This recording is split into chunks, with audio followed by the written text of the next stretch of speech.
Bismillahirrahmanirrahim. Alhamdulillahirabbil alamin. Wassalatu wassalamu ala asyrafil anbiya'i wal mursalin. Sayyidina Muhammadin wa ala alihi wa sahbihi ajma'in. InsyaAllah ta'ala kita akan meneruskan pengajian di dalam tafsir yang mana kita sedang berada dalam surah An-Nisa. Dan kita berdoa kepada Allah Subhanahu Wa Taala, semoga Allah menjadikan pengajian ini sebab pengampunan bagi segala dosa, yang mana dengannya Allah mengabulkan segala hajat dan menjadikan kita di antara hamba-hambanya yang bertakwa. Amin ya rabbal alamin. Maka di dalam pengajian kita yang lepas, kita telah sampai kepada ayat 144.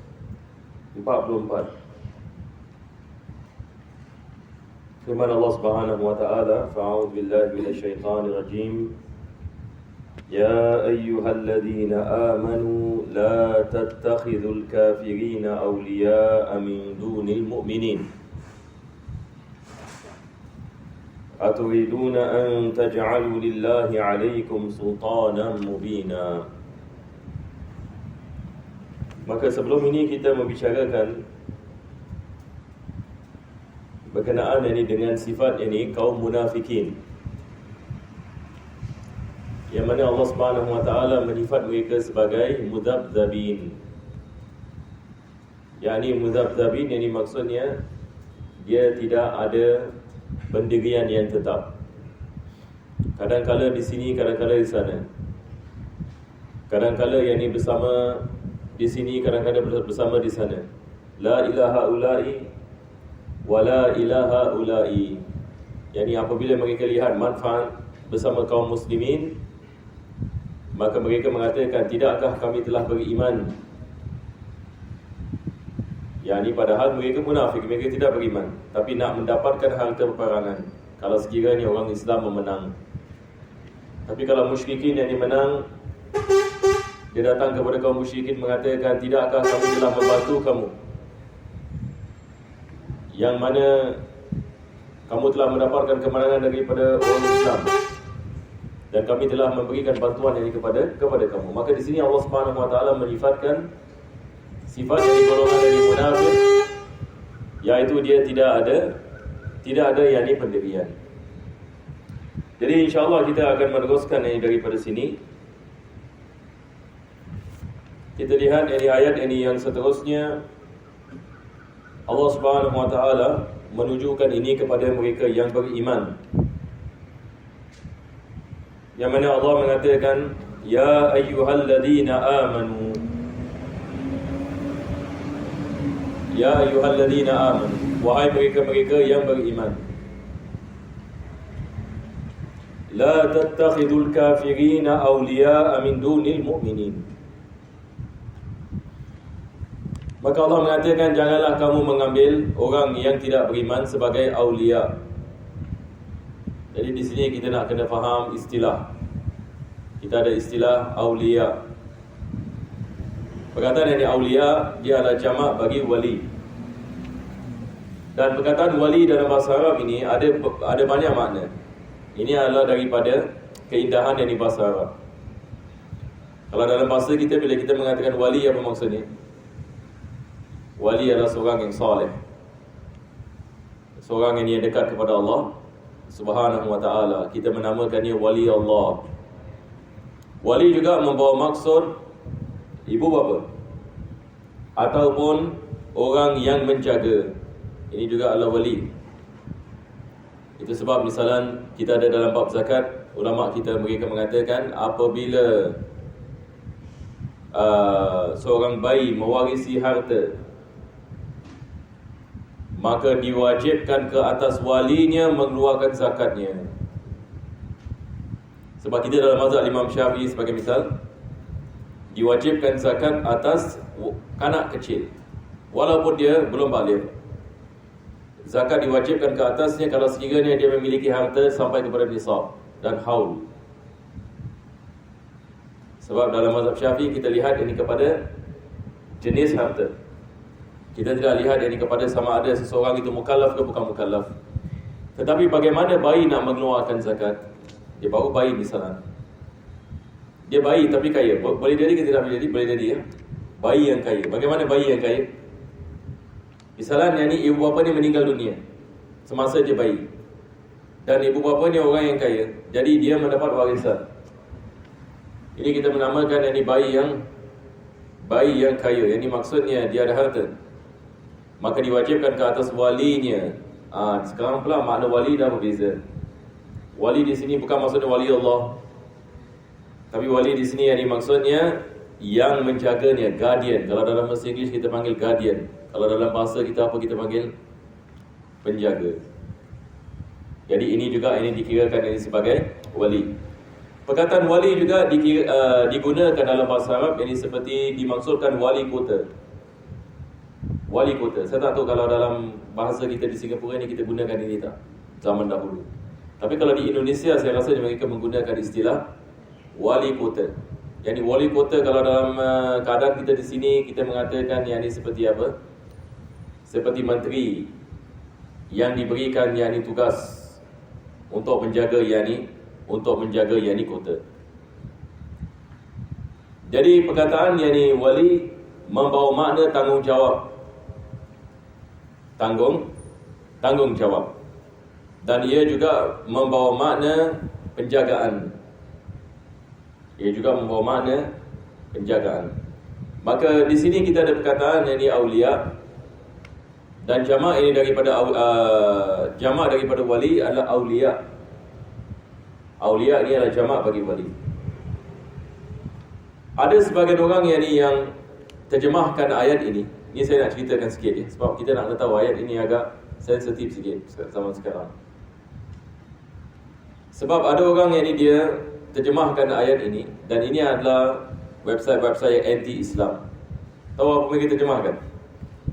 Allah mengatakan, ya ayyuhalladzina amanu la tattakhidul kafirina awliya. Mereka terjemahkan, wahai mereka yang beriman, janganlah kamu mengambil orang yang kafir sebagai kawan.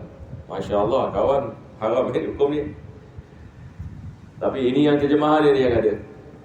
Janganlah kamu ambil yang orang yang bukan Islam ini sebagai kawan kamu. Masalah kita tidak masalah. Jadi orang kalau bukan Islam mengatakan, Al-Quran mengatakan, I cannot be your friend. Ada juga orang yang bukan Islam, dia salah faham. Dia percaya pula. Dia mengatakan, rupanya yang orang Islam ni, dia sebenarnya dia tidak boleh berkawan dengan kita, tapi dia hanya pura-pura saja. Nampak? Kalau kita ada jiran yang orang yang bukan Islam, kita tidak boleh berkawan dengannya. Maka ini bukan yang dimaksudkan dengan ayat ini. Sebab lafaz ini aulia berbeza ini dengan rakan dan kawan. Jadi apakah yang dimaksudkan ini dengan aulia? Daripada maknanya adalah pemimpin. Jangan kamu mengambil orang yang tidak beriman sebagai pemimpin yang dibagi kamu. Yang ini sebagai misal, kita ada negara Islam. Kita ada negara Islam yang mengetahui tentang maslahat orang Islam atau orang Islam itu sendiri. Jadi ini kita membicarakan ini tentang maslahat. Kita apabila ada negara Islam, maka kita ada hukum mahkam Islam. Dan juga kita ada amal ibadat kita dan adat kita. Siapakah yang lebih mengetahui tentang hukum mahkam Islam dan tentang keperluan orang Islam dan masalah orang Islam? Maka dia adalah orang Islam itu sendiri. Dan ini adalah perkara yang lumrah. Kalau orang menanyakan sebagai misal, adakah dibolehkan kita melantik seorang mufti yang bukan Islam? Boleh tak kita bayangkan? Sekarang kalau orang bukan Islam mengatakan, kenapa saya tidak boleh mufti? Kita mengatakan mufti ini, dia adalah khusus yang dibagi hukum mahkam Islam. Jadi orang yang mengeluarkan hukum ini, dia nak kena beri iman kepada hukum mahkam. Betul ke tidak? Sama seperti kita menanyakan, boleh tak seorang Muslim jadi Pope? Kalau kita menanyakan kepada mereka, misalnya, Kita mengatakan kepada mereka, kenapa tiap-tiap kali Pope ini naik mesti orang yang ini Kristian? Kenapa ini orang Islam yang tidak boleh menjadi Pope? Mereka akan mengatakan perkara yang sama. Sebab ini adalah khusus. Ini adalah apa kita mengatakan tempat ini yang khusus bagi orang yang beriman dan kepada agama kita. Sebab dia ada maslahat agama. Jadi ayat ini yang membawa maksud, yakni sebahagian yang daripada kepimpinan Allah Subhanahu Wa Taala tidak membolehkan bagi ini orang Islam untuk melantik yang bukan Islam ini untuk mengambilnya. Jadi itu adalah misal kita mengatakan seorang yang ini pemimpin dalam ini negara ini Islam, maka Allah ini mewajibkan dia mesti seorang Muslim. Dan kita dapat faham ini perkara ini. Orang yang bukan Islam pun dapat faham perkara ini. Sebab orang yang Islam dalam negeri ini Islam, dia lebih mengetahui maslahat ini bagi orang Islam yang berada di dalamnya. Sebab kalau kita ada negara yang Islam, tetapi kalau sekiranya pemimpin yang ini bukan Islam, maka mungkin dia tidak akan memahami keperluan ini orang Islam, dan ini boleh menimbulkan banyak ini masalah nanti. Akan menimbulkan perpecahan ke, ataupun akan menimbulkan peperangan ini dan sebagainya. Jadi perkataan aulia ini di sini membawa maksud kepimpinan di dalam pemerintahan ataupun kepimpinan di dalam kita mengatakan khalifah sebagai orang yang memimpin dari negara. Ini adalah perkara yang mana Allah Subhanahu Wa Taala tidak membolehkan bagi orang Islam mengambil daripada yang bukan Islam. Maka ayat ini mengatakan, ya ayyuhalladzina amanu la tattakhidul kafirina awliya'a min dunil mu'minin.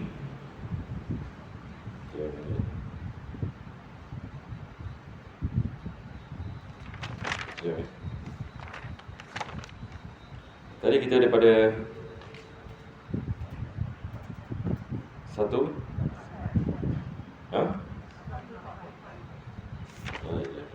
Kadang-kadang ada angin yang tiup.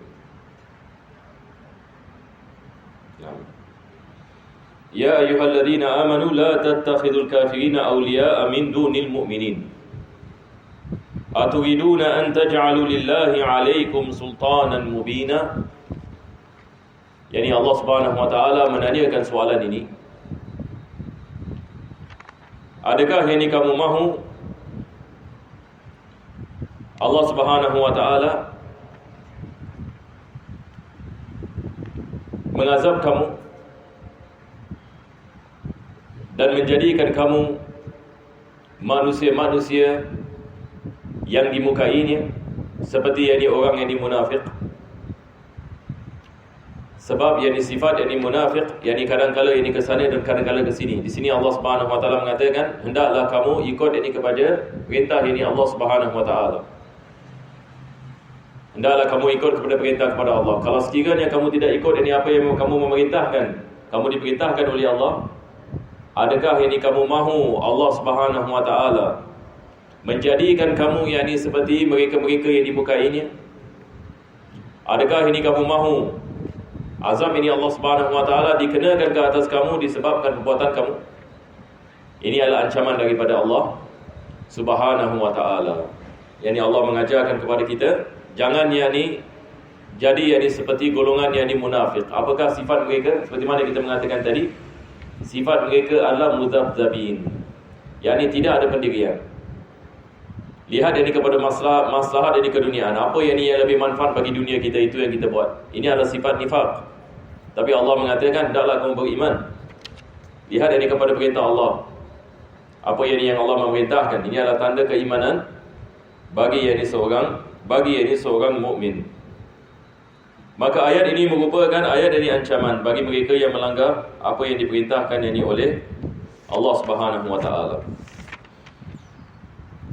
Selepas itu firman Allah, innal munafiqina fid darkil asfali minan nar walan tajida lahum nasira. Sesungguhnya orang munafik ini Allah mengatakan mereka fid darkil asfali minan nar. Kita api neraka ini kita ada apa yang dikenali sebagai darakat. Syurga kita ada darajat, neraka kita ada darakat. ada beza di antara darajat dengan darakat. Kalau dalam bahasa kita, sebagai misal, kita kalau naik tangga misalan, kita naik tangga, kita daripada bawah ke atas, ini dipanggil apa? Darajat. Darajat maksudnya sesuatu yang tinggi. Bila kita mengatakan Allah memberikan darajat, maksudnya darajat yang tinggi.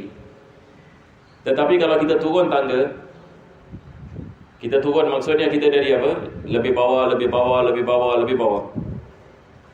Dalam bahasa Arab ini adalah darakat. Jadi kita ada darajat dan kita ada darakat. Maka di sini Allah mengatakan sesungguhnya orang yang munafik, dia akan dimasukkan yakni ke dalam ini darakat yang paling bawah, kita darkil asfali minan nar. Jadi kita kalau turun tangga misalnya, kita turun yang paling bawah sekali, kita sampai kat mana? Jadi kita turun dia punya end, kita dah sampai ground floor kan. Ini kita panggil darkul asfal, yang paling bawah sekali. Jadi maksudnya dah tak ada tangga lagi, sudah tidak ada tangga lagi. Jadi neraka ini dia ada tingkatan. Jadi Al-Quran mengajarkan kepada kita neraka ada tingkatan. Dia ada tingkatan yang atas dan tingkatan yang bawah. Mana lebih dahsyat, yang atas ke yang bawah? Yang lebih panas adalah yang bawah. Sebab api ini, kalau kita lihat hatta api dunia, kalau kita lihat dari kepada api ini dia ada bahagian dia. Tak semua api kesemuanya kepanasan yang sama. Kita mungkin menyangkakan, kita lihat kepada api, kita menyangkakan api ini kepanasannya semua sama. Tidak. Bahagian api yang bawah ini lebih panas daripada bahagian yang atas. Tapi biasanya bila kita kena yang atas, kita tak boleh tahan. Betul ke tidak? Sebab kalau kita letak api, kita letak tangan kita ke atas api, kita rasa kepanasannya. Tapi ini bukan bahagian yang paling panas. Di manakah bahagian yang paling panas? Bahagian yang paling panas, bahagian yang paling bawah sekali. Asal yang api itu sendiri. Jadi seperti kalau kita barbecue, ini bara api. Jadi bahagian bara ini dia yang paling panas. Sebab dia adalah asal yang mana api itu wujud. Jadi api neraka Jahannam ini dia ada dia punya baranya dan dia ada dia punya apinya. Jadi fiddarkil asfal, jadi maksudnya bahagian yang paling bawah sekali. Ini adalah bahagian yang paling panas. Yang ini menunjukkan kepada kita bahawasanya azab yang dikenakan bagi golongan ini yang paling dahsyat sekali. Yang paling dahsyat sekali, yang paling panas. Na'udzubillah min zalik. Jadi golongan yang munafik ini, siapa yang munafik? Seperti mana kita mengatakan, mereka adalah manusia-manusia yang tidak beriman. Sebab kita membicarakan minggu lepas, munafik ada dua jenis. Kita ada munafik dalam segi amal, munafik dalam segi akidah. Munafik dalam segi amal, hadis Nabi SAW mengatakan, iza haddatha kadzaba. Kalau dia berbicara, dia menipu. Apabila dia berikan amanah, dia mengkhianati. Ini adalah munafik dalam segi amal. Ini berbeza hukumnya. Tetapi di sini maksudnya munafik dalam segi akidah, maksudnya dia pada asalnya tidak beriman. Tetapi kekufurannya bukan berhenti di situ. Dia menzahirkan keislaman dan keimanan. Apa sebabnya? Untuk memusnahkan yakni umat Islam. Jadi dia adalah kekufuran di atas kekufuran. Maka azabnya digandakan oleh Allah Subhanahu wa taala. Maka ayat ini menunjukkan kepada kita bagaimana ini Allah menyifatkan mereka dimasukkan yakni di dalam ini bahagian ini yang paling bawah daripada neraka.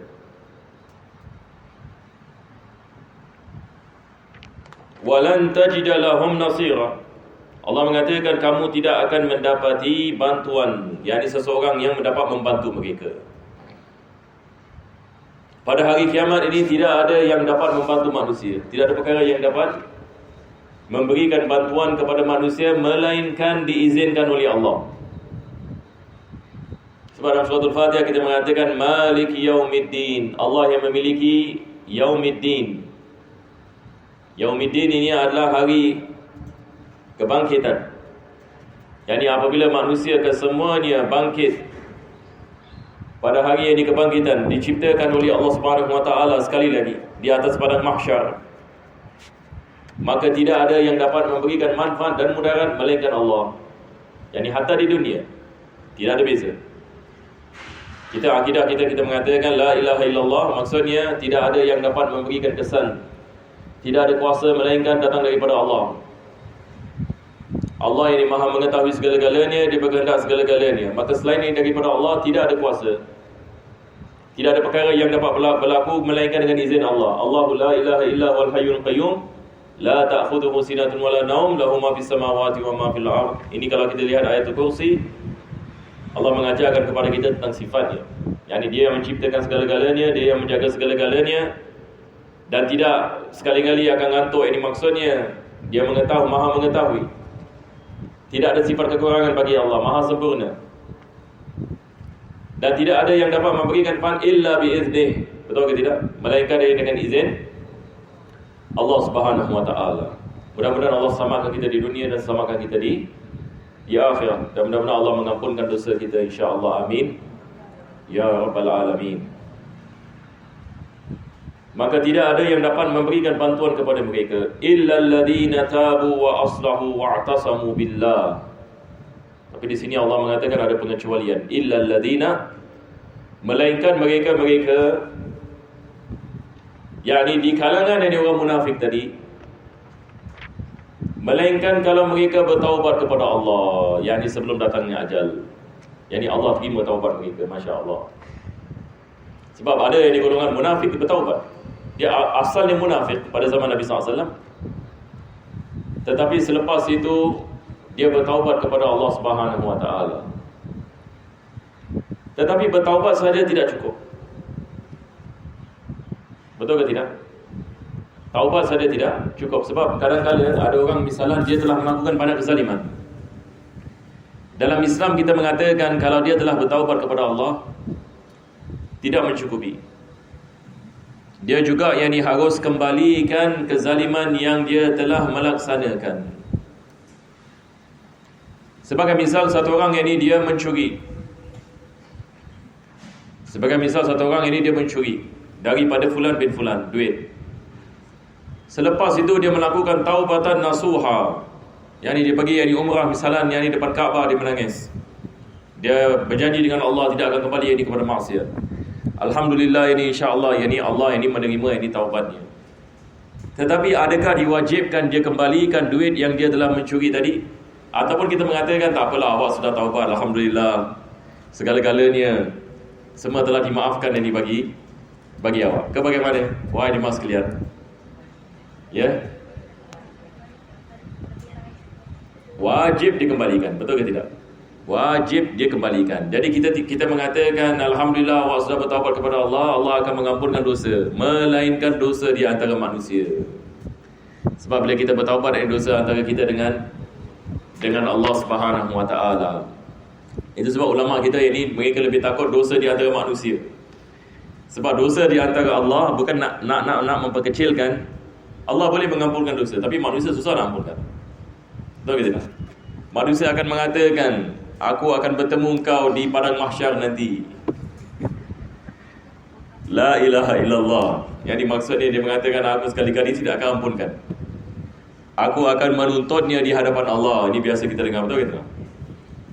Aku akan menuntutnya di hadapan Allah. Tapi zaman sekarang ini terbalik. Dia menzalimi orang, lepas tu dia ingatkan orang tu, nanti hari kiamat kau boleh tuntut dengan Allah.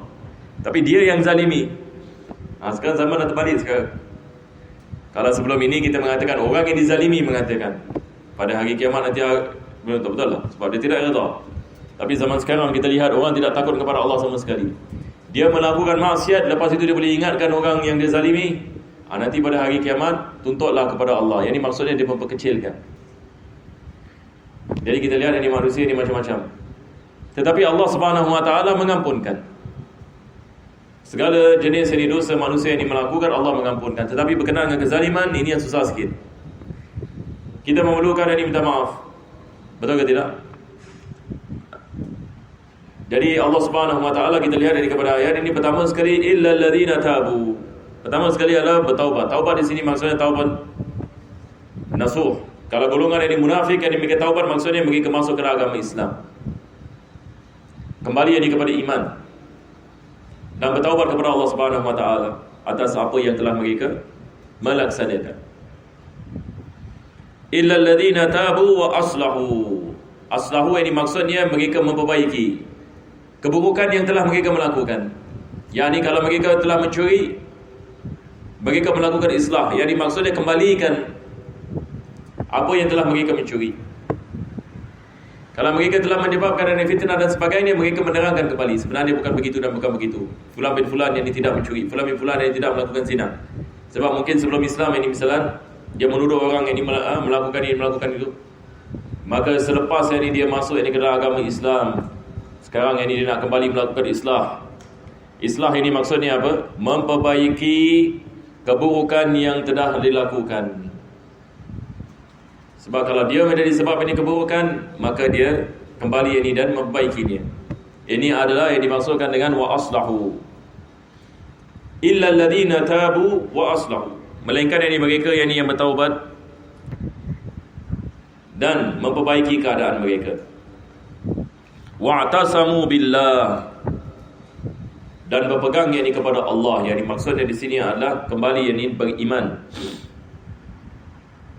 dan meletakkan urusan yakni dunia dan akhirat bagi Allah.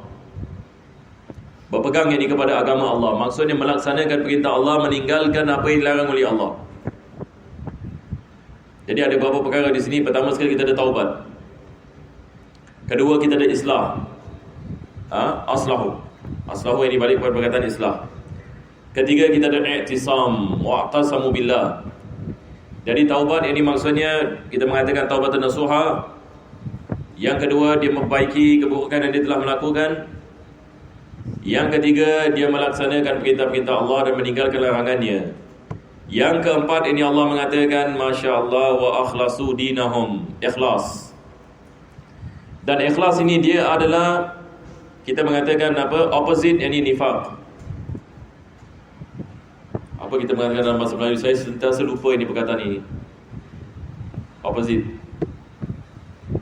Ikhlas ini dia adalah apa? Nifaq. Jadi kita ada ikhlas, opposite of ikhlas, nifaq. Jadi opposite ni apa dalam bahasa Melayu? Dia punya apa? Lawan. Selalu yang saya lupa perkataan ini. Jadi perkataan ikhlas dia lawan dari perkataan nifaq. Sebab nifaq ini dia menyembunyikan, betul ke tidak? Nifaq ini menzahirkan sesuatu, tapi dia menyembunyikan kekufuran. Tapi ikhlas, yang ini maksudnya kita melakukan satu perkara hanya sahaja kerana Allah. Hanya sahaja yang ini kerana Allah Subhanahu wa taala. Kita melakukan ini bukan ini sebab manusia, bukan ini sebab pujian manusia, tetapi kita melakukannya ini kerana yang ini Allah Subhanahu wa taala. Sebab kalau kita melakukan amalan kerana manusia, apa jadi? Kalau kita melakukan solat kerana manusia, kita puasa kerana manusia, apa tu? Kita belajar agama kerana manusia, apa jadi? Yang ini maksudnya ibadat kita bukan kerana Allah. Kita menunjuk-nunjukkan amalan. Ini adalah daripada sifat nifaq, betul ke tidak? Sebab munafik ini dia banyak melakukan riya. Dia menunjukkan amalan. Dia pergi masjid, dia bayar zakat, haji pun dia pergi, betul ke tidak? Jadi semua ini dia buat. Tetapi dia melakukannya bukan kerana Allah SWT. Dia lihat, oh orang sekarang tengah lihat aku, okey sekarang buat. Ini adalah sifat ini riya. Ini yang Allah mengatakan ara'aital ladzi yukadzibu bid-din fadzalikal ladzi yad'ul yatim wa la yahuddu 'ala ta'amil miskin fawailul lil musallin alladzina hum 'an salatihim sahun wal ladzina hum yura'una wa yamna'una al-ma'un. Ini sifat ini riya, ini menunjukkan mudah-mudahan Allah selamatkan kita daripada musibah ini. Yang ini apabila kita menunjukkan ini dan kita melakukan satu bukan kerana Allah, kita tidak mendapatkan apa-apa pahala, bahkan dapat dosa pula.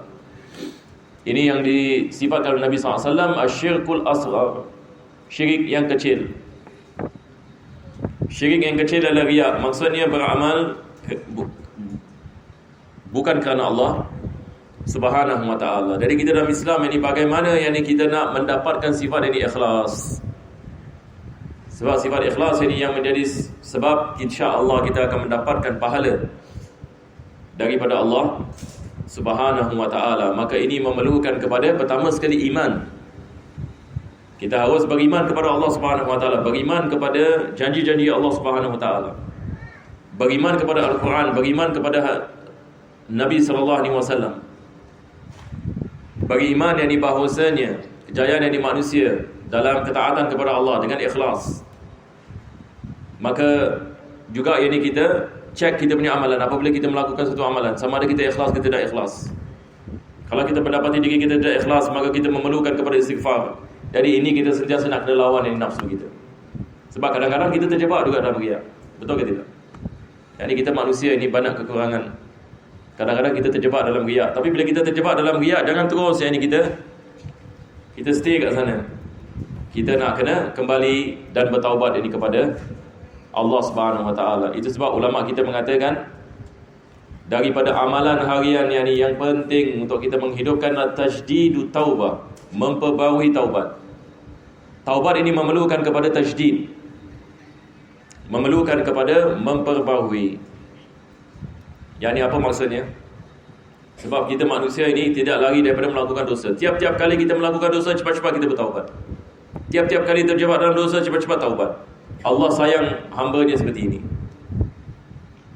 Tiap-tiap kali kita terjebak dalam maksiat, maksudnya kita cuba tidak melakukan maksiat. Kita cuba yang ini tidak mengumpat. Betul ke tidak? Kalau kita tahu, oh ini majlis mengumpat, kita nawaitul mufaraqah. Yang ni kita pergi tempat lain. Sebab kita tahu kalau kita duduk di majlis, jadi kita pun kena yang ini dia punya asap dia. Apa nak buat? Jadi kita jaga diri kita. Maksudnya kita jaga. Tapi kadang-kadang terumpat pula.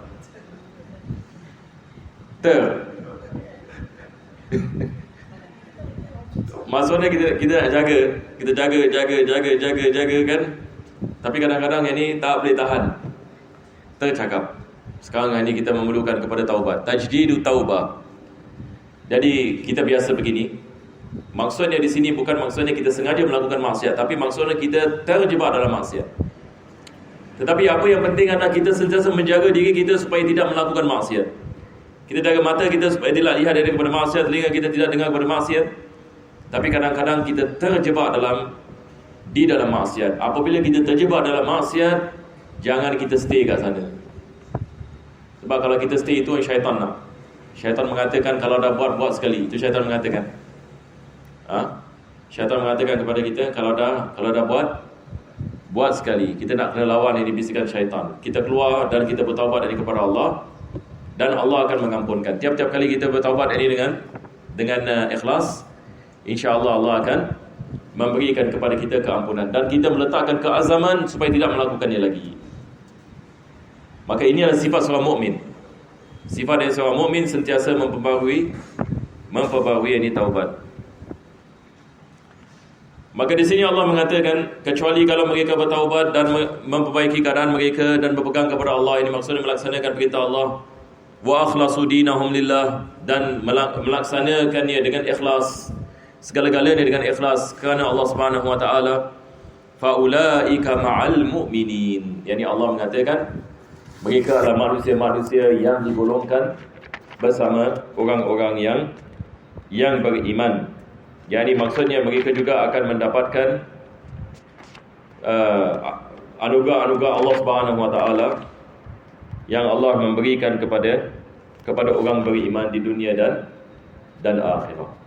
Mudah-mudahan Allah Subhanahu wa taala menjadikan kita di antara mereka-mereka yang sentiasa mendapatkan anugerah daripada Allah dan diampuni oleh Allah, dan dijadikan oleh Allah ini manusia-manusia yang sentiasa mengingatinya pada tiap-tiap masa dan keadaan. Selepas itu Allah Subhanahu wa taala ini berfirman, wa sawfa yu'tillahu al-mu'minina ajran 'azima. Yani Allah akan memberikan kepada orang yang mukminin ganjaran yang besar. Di sini kita ada perkataan wa sawfa. Ini perkataan sawfa dalam bahasa Arab ini maksudnya masa yang lama. Kita ada sin dan sawfa. Sin ini kita panggil harfu tanfis dalam bahasa Arab. Tanfis ini maksudnya yakni dia menunjukkan mustaqbal, menunjukkan apa? Ini apa? Masa depan. maka Allah yang ini akan memberikan ganjaran yang besar ini kepada orang yang beriman. Bila? Nanti ini pada hari kiamat. Dengan apabila Allah memasukkan ini orang yang beriman ke dalam syurga, maka manusia akan lihat ini ganjaran yang besar yang diberikan ini oleh Allah.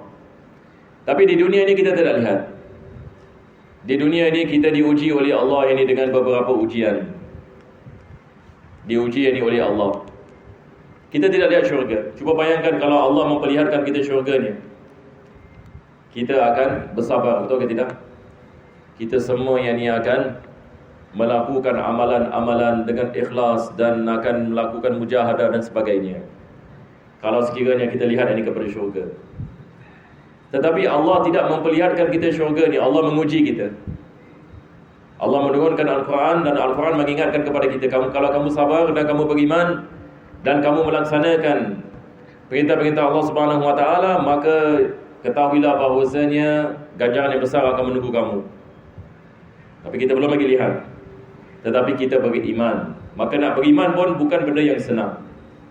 Sebab kebiasaan manusia ni, dia hanya lihat kepada apa yang wujud di hadapan matanya. Tetapi kalau sekiranya kita mengatakan kepada manusia nanti lepas mati akan ada syurga, dia susah nak bayangkan. Dia susah nak bayangkan. Kenapa? Sebab dia tidak lihat. Maka ini memerlukan kepada keimanan. Jadi itu sebab ayat-ayat ini sebelum ini membicarakan tentang kepentingan usahakan atas ini iman. Dan iman ini ada perkara yang sangat penting sekali. Ma yaf'alullahu bi'adabikum in syakartum wa amantum wa kana Allahu syakiran alima. Seterusnya Allah Subhanahu Wa Taala membicarakan tentang ini kesyukuran yang ini kepadanya. Sebab ini Allah Subhanahu Wa Taala mengatakan Allah ini tidak mendapatkan apa-apa manfaat ini daripada manusia, dan juga tidak mendapatkan apa-apa mudarat ini daripada manusia. Manusia kalau melaksanakan perintah Allah, bukan maksudnya Allah mendapatkan manfaat daripada amalan manusia. Manusia kalau melakukan maksiat, bukan maksudnya manusia telah memudaratkan Allah Subhanahu Wa Taala. Tetapi Allah Subhanahu Wa Taala memberikan anugerahnya kepada manusia yang melaksanakan perintahnya. Manusia apabila melaksanakan perintah Allah, maka Allah memberikan ganjaran kepadanya. Dan ganjaran ini adalah daripada karunia Allah, bukan satu kewajipan.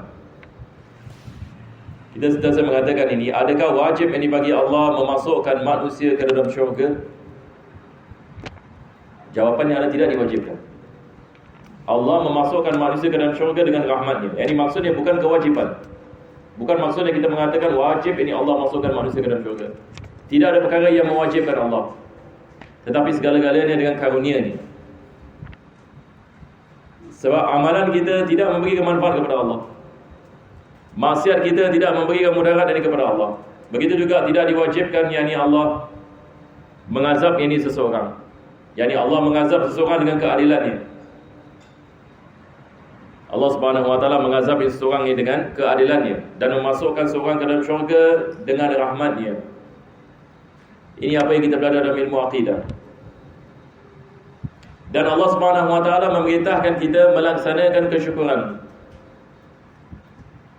Apakah ini yang dimasukkan dengan kesyukuran? Yani apabila kita melaksanakan perintah-perintah Allah Subhanahu Wa Taala, seperti mana Allah memerintahkan kita melaksanakannya, ini adalah tanda kita bersyukur atas nikmat yang Allah telah memberikan kepada kita. Jadi kesyukuran ini sentiasa dia dikaitkan dengan nikmat. Allah memberikan kepada kita nikmat iman dan Islam, memberikan kepada kita nikmat kesihatan, dan Allah Subhanahu Wa Taala memerintahkan kita mensyukuri nikmat yang Allah memberikan kepada kita dengan kita melaksanakan apa yang diperintahkan olehnya. Jadi apabila kita melaksanakan perintah Allah dan meninggalkan larangannya, maka ini adalah daripada tanda kesyukuran kita kepada Allah Subhanahu wa taala. Jadi sifat ini kesyukuran ini adalah sifat yang sangat penting. Sebagai ini orang Islam, kita diajarkan kepentingan kita merenungkan nikmat yang Allah telah memberikan kepada kita. Dan kepentingan kita mensyukuri akan Allah Subhanahu wa taala. Jadi kita lihat ini hari ini misalan bagaimana Allah telah memberikan kepada kita anugerah dan nikmat-Nya. Kita lihat ini kepada keadaan kita. Nikmat yang paling besar ulama kita mengatakan nikmat Islam dan iman. Alhamdulillah Allah memberikan kepada kita iman. Kita hari ini kita mendapati diri kita beriman kepada Al-Quran, beriman kepada Nabi Muhammad SAW, beriman kepada agama. Maka ini adalah nikmat yang besar, menunjukkan Allah nak kebaikan bagi kita. Sebab boleh saja ini Allah cabut ini iman daripada hati kita, boleh saja kalau Allah mahu. Tetapi ini anugerah daripada Allah. Selepas itu Allah memberikan kepada kita keamanan. Keamanan adalah nikmat. Allah memberikan kepada kita kelapangan masa. Dapat kita mempelajari ilmu agama, nikmat. Memberikan kepada kita penglihatan, ada orang buta. Memberikan kepada kita nikmat pendengaran, ada orang pekak. Kalau kita pergi hospital, kita lihat ada orang tak boleh jalan, betul ke? Ada orang yang ni bedridden dan sebagainya. Tetapi Allah memberikan kepada kita tahap ini kesihatan. Dapat kita berjalan, dapat kita menjalankan kehidupan kita, dapat kita bernafas, dapat kita pergi tandas sebagai misal. Ini semua adalah nikmat ini yang besar. Dan Allah memerintahkan kita beberapa kewajipan. Maka wajib ini kita melaksanakannya. Dan juga bagaimana kita nak mendekatkan diri kepada Allah. Maka melaksanakan perintah-perintah Allah adalah daripada tanda yang ini kesyukuran kepada Allah Subhanahu wa taala. Maka Allah mengatakan ma yaf'alullahu bi'adabikum in syakartum wa amantum. Yani apakah patutnya ataupun apakah manfaatnya kalau Allah mengazab kamu dalam keadaan kamu mensyukuri beriman kepada Allah. Maksudnya Allah tidak akan mengazab kamu kalau sekiranya kamu beriman dan kamu bersyukur ini kepada nikmat-nikmat Allah Subhanahu wa taala. Jadi untuk kita selamatkan diri kita daripada azab Allah adalah dengan kita beriman kepada Allah dan kita melaksanakan perintah-perintahnya. Dan akhirnya Allah mengatakan wa kana Allahu syakiran alima. Yani Allah mengatakan Allah adalah syakir alim. Ada dua yang ni daripada Asmaul Husna. Kita Asmaul Husna kita ada perkataan syakur. Ia adalah sikit lebih kurang yang dimakna syakir. Asal ini daripada perkataan syakar. Apakah dimaksudkan bila kita mengatakan Allah syakir ataupun Allah syakur? Yang ini maksudnya Allah sebaik-baik membalas kesyukuran manusia. Ini Allah Subhanahu wa taala apabila manusia melaksanakan perintahnya, maka dia adalah sebaik-baik yang memberikan anugerah dan balasan kepada manusia yang melaksanakan kesyukuran ini kepadanya. Dan Allah ini Maha mengetahui, alim. Kita tidak boleh tipu Allah. Allah tahu sama ada kita ikhlas ke tidak ikhlas. Allah mengetahui sama ada kita melaksanakan perintahnya ke kita tidak melaksanakan perintahnya. Dan apabila Allah Subhanahu wa taala mendapati kita melaksanakan perintahnya dan kita berlaku ikhlas dan kita kembali kepadanya dan melakukan taubah, maka Allah mengatakan dia adalah syakir. Yang ini maksudnya dia adalah sebaik-baik yang membalas kesyukuran yang dikedepankan yakni oleh manusia. Mudah-mudahan yang ini kita digolongkan di antara manusia-manusia yang sentiasa bersyukur kepada nikmat yang Allah memberikan dan bersabar atas ujian yang diberikan. Nabi SAW mengajarkan kepada kita sebagai seorang mukmin ini dia sentiasa berada di antara dua sifat. Sifat syukur dengan sifat sabar. Apabila dia diberikan anugerah, dia bersyukur. Apabila diuji dengan musibah, dia bersabar.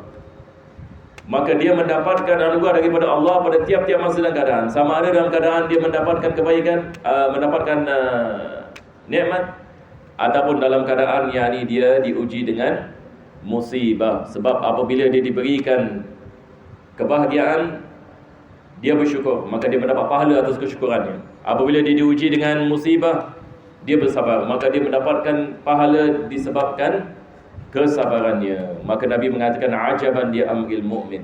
Ini adalah perkara yang luar biasa bagi orang yang beriman. In asabatu dara sabar. Kalau dia diuji dengan musibah, dia bersabar. Wa in asabatu sarra syakar. Kalau dia diberikan yakni kebaikan, dia bersyukur, maka dia tetap mendapatkan kebaikan dalam tiap-tiap masa dan keadaan. Jadi insya-Allah ini kita berhenti di sini.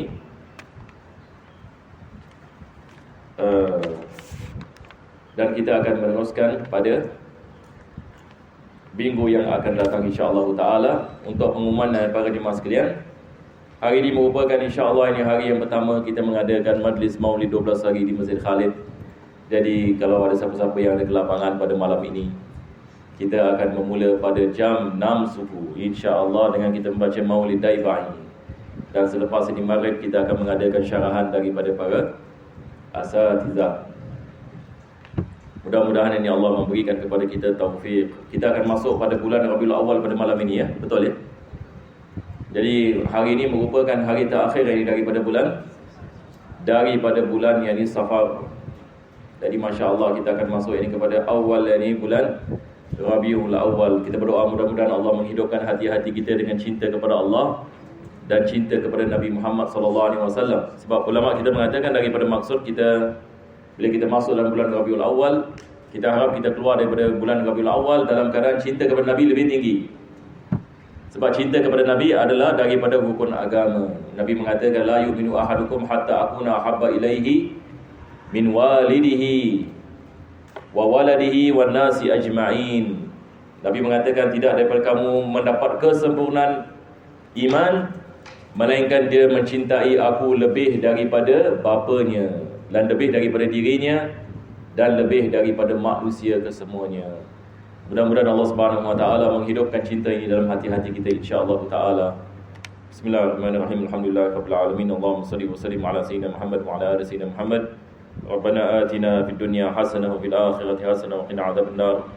Sallallahu ala sayyidina Muhammadin wa ala alihi wa sahbihi wasallam. Walhamdulillahirabbil alamin. Taqabbalallahu minkum. Assalamualaikum warahmatullahi wabarakatuh.